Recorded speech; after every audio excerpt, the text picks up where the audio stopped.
Perkenalkan, nama saya Andini Pudingadate dengan NIM 250630006 dari program studi D3 Fisioterapi Unika de la Salle Manado. Baik, di sini saya akan menjelaskan sistem endokrin.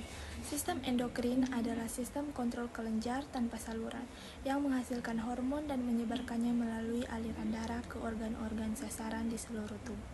Hormon yang dihasilkan tidak dikeluarkan keluar tubuh, tetapi masuk ke aliran darah, limfe atau ruang interseluler.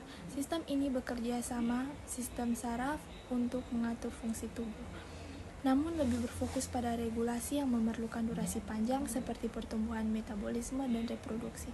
Fungsi utama sistem endokrin. Sistem endokrin memiliki beberapa fungsi keseluruhan, yaitu yang pertama mengatur metabolisme organik, keseimbangan air, dan elektrolit. Yang kedua, membantu tubuh beradaptasi terhadap stres. Yang ketiga, mengatur pertumbuhan dan perkembangan. Yang keempat, mengontrol proses reproduksi. Yang kelima, mengatur reproduksi sel darah merah. Yang keenam, mengontrol sirkulasi pencernaan dan penyerapan makanan bersama sistem saraf otonom. Bagian-bagian sistem endokrin. Yang pertama, hipotalamus. Hipotalamus terletak di atas batang otak dan berfungsi sebagai pengendali pusat sistem endokrin karena mengatur sekresi hormon kelenjar hipofisis. Hipotalamus mengatur rasa lapar, haus, tidur, emosi, suhu tubuh, tekanan darah, serta respons stres. Hipotalamus menghasilkan hormon pelapas atau releasing hormone dan penghambatan inhibiting hormone serta penghasilan oksitosin dan vasopresin atau ADH. Kedua, kelenjar hipofisis atau pituitari. Kelenjar hipofisis terletak di dasar tengkorak dan memiliki dua lobus, anterior dan posterior. Lobus anterior mengeluarkan hormon seperti TSH, ACTH, FSH, LH, GH, dan prolaktin yang mengatur hampir semua organ endokrin lainnya.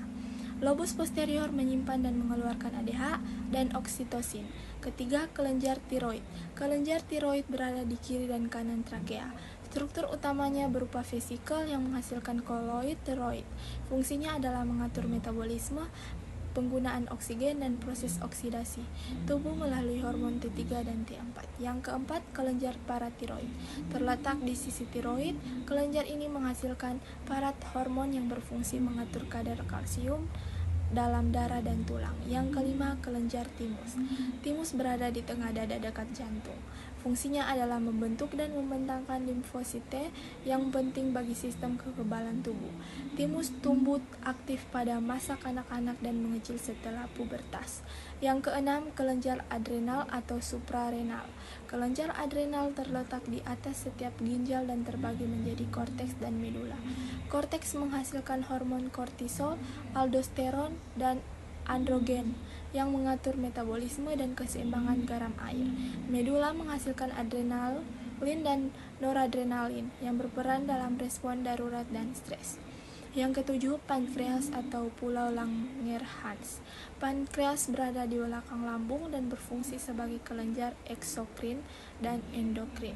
Bagian endokrinnya menghasilkan insulin atau menurunkan kadar gula darah, glukagon menaikkan kadar gula darah, somatostatin menghambat fungsi hormon lain. Yang kedelapan, kelenjar pinealis. Kelenjar pineal terletak di pusat otak dan menghasilkan molatin yang mengatur rem tidur, siklus biologis, serta sebagian perkembangan seksual. Yang kesembilan, kelenjar gonad atau ovarium dan testis. Ovarium menghasilkan estrogen dan progesteron yang mengatur perkembangan seksual wanita, siklus menstruasi, serta kehamilan. Testis menghasilkan testosteron yang mengatur pembentukan sperma dan ciri kelamin sekunder pria seperti suara berat dan pertumbuhan jakun. Tipe-tipe hormon. Ada dua kelompok besar hormon. Yang pertama, hormon steroid. Larut lemak berasal dari kolesterol, contohnya testosteron, estrogen, progesteron, dan hormon adrenal. Hormon peptida atau protein larut air seperti insulin, GH, ADH, dan oksitosin. Keduanya memiliki mekanisme kerja dan lokasi reseptor yang berbeda. Baik, demikian penjelasan dari saya mengenai anatomi sistem endokrin beserta kelenjar-kelenjar penyusunnya. Semoga video ini bermanfaat. Terima kasih.